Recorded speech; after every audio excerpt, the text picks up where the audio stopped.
Is Sean O'Malley an industry plant? I asked this question because a lot of people on social media have been speculating and thinking that he is an industry plant when it comes to MMA and the UFC. And I think about it and listen, I like Sean O'Malley. Sean O'Malley is a fantastic fighter. He's striking one of the best strikers in all of the UFC. He is super entertaining to watch inside the octagon, but outside, there's not really much there for Sean O'Malley, if I'm being honest with you. His personality, I just don't really gel with. Maybe some people do. And listen, if you do, good for you. But for me, I try to watch, some of his content on the YouTube channel, on his YouTube channel, and it's just not for me. Okay? It's just not for me. I don't really find him all that entertaining outside of the octagon. His interviews, I really couldn't care less for him. I don't really watch him. I mean, I'm not saying that you have to be eccentric every time you're out and doing stuff, you know what I mean? And every time you're doing a podcast, but selling yourself is big time to become a big name in the sport. And that's why Conor McGregor is the biggest name in the sport, because outside of the octagon, he was super entertaining. Every time he did an interview, you wanted to hear what he said because he's always going to say something crazy. He's always going to find a way to promote himself and to promote his fights. And that's why he's the biggest name in the sport by far, and nobody's even close to him, right? But Sean O'Malley really doesn't do that. And I'm not saying that's an issue, but the UFC trying to push this narrative that he's a big time name. But the reason why they're saying that's because they've been pushing the narrative for him. You look at what happened in this last fight, Sean O'Malley versus Aljamain Sterling. They posted the entire knockouts on the YouTube channel. They have never done that for anybody else in the UFC. They've never done that for John Jones, Daniel Cormier, Conor McGregor. They've never done that for nobody. But they do it for Sean O'Malley. And they haven't done it since. They still have the YouTube video uploaded on the channel of him knocking out Aljamain Sterling. No cuts, no nothing. They don't cut anything out. They kept that on the YouTube channel. It was literally on a damn pay-per-view. They kept it up on social media and on YouTube. Still. They're trying to push this. They're trying to push Sean O'Malley. They want him to be the next Conor McGregor. It is the Conor McGregor effect. They're like, you know what? It's been quite a long time since we had a guy like Conor McGregor. Like, we can't just keep relying on Conor McGregor to do pay-per-view buys. Let's push Sean O'Malley. They're thinking of guys, do we push Dustin Poirier? Do we push Max? Do we push Volk? Nah, let's just push Sean O'Malley. Because Sean O'Malley has a different look to him. He's eccentric when it comes to his look. Because he has the rainbow hair. He has, an interesting look with all the tattoos and stuff like that. He's already a big social media following for the most part. And, that's great for the UFC. So they want to just enhance that to the highest degree. So they pick Sean O'Malley because they think, like, out of all the people in the UFC, he is the guy. Not even Izzy. But they picked Sean O'Malley. But the problem is with Sean O'Malley is that Sean O'Malley, his personality is kind of like, It ain't really up to the level of other guys in the sport, in my honest opinion.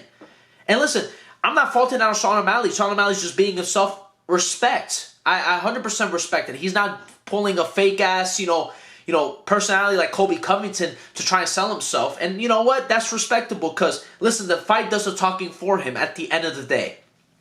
Right? And I'm not saying that Sean O'Malley doesn't always have something interesting to say. Sometimes he does have some good one-liners and he says some funny shit here and there, But overall, we're talking about the overall just personality of Sean O'Malley is not really all that interesting. It's just his look. And now we look at UFC 299. UFC 299 looks like it could be fight card of the year and even a better fight card than UFC 300. And that's saying a lot because UFC 300 is supposed to be arguably one of the greatest fight cards. And I understand they have not, named the main event for that fight card yet. They still are, Dana White is still going out and doing these videos of announcing new fights for UFC 300. But UFC 299 on paper looks absolutely fantastic.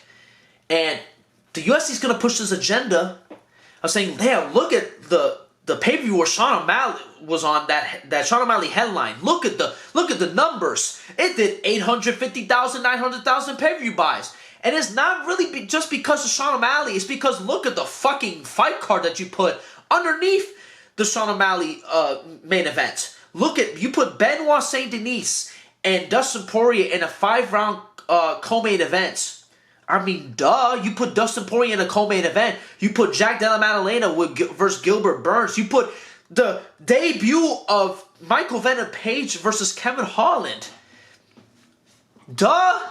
Of course it's gonna do great. Look at the fights that you're naming for this fight card. You damn near want to make it better than UFC 300 at that point. You know what I mean? I don't even think Benoit Saint Denis versus Dustin Poirier didn't really need to be on UFC 299. You could have put it for 300. But they put it for UFC 299. But then the UFC is going to push this narrative and be like, oh, look at Sean O'Malley. Sean O'Malley was able to get 800,000, 900,000 pay-per-view buys. Oh my God, he's the biggest star in the sport besides Conor McGregor. Like, bro, it's not because of Sean O'Malley. It's because of the fight card that you put underneath him. That's why that fight card did so well. Look at that fight card is stacked to the gills right now. We're looking at that fight card and we're saying that, damn, it's better than UFC 300 right now. That's how crazy the fight card is. And listen, I'm not falling for that whatsoever, UFC. I'm not falling for that narrative. Because, listen, if you put a mediocre fight card underneath Sean O'Malley, I'm telling you right now, it's not surpassing 500,000. Even with Sean O'Malley versus Chito Vera, I don't think that fight card does that well if you put an fight card, a decent fight card. I think it does like about 300,000 to 400,000 pay-per-view buys, which is still really, don't get me wrong, that's still pretty solid. Some fight cards don't even do that well, to be honest. But yeah, I'm not convinced. I'm not convinced, and I see the arguments for Sean O'Malley being an industry plant. I don't know if he's an industry plant, but it is just really kind of odd the way they're marketing Sean O'Malley, the way they're promoting Sean O'Malley. They have not done that for anybody except for him. They never, like I said, never posted a knockout video of Conor McGregor ever on their YouTube channel, ever. The full thing. I mean, obviously they show like highlights and like throughout the career of Conor McGregor, but they didn't do that when Conor McGregor came back and fought Cowboy Cerrone. They didn't post a full, knockout for Conor McGregor. They never did that. They never did it immediately after. They never did that. And you look at that fight card too. That fight card was absolutely atrocious. One of the worst fight cards in history was UFC 246 for Conor McGregor versus Cowboy. That fight card was absolutely horrible, terrible fight card. But the Sean O'Malley fight card is fucking fantastic. And I'm not saying that Conor McGregor hasn't been blessed with solid fight cards. Not saying that whatsoever, but I'm just saying that fight card shouldn't have done that well, knowing the fight card in itself. But that UFC 246 did 1.3 pay-per-view buys, and it is one of the worst fight cards in the history of the sport.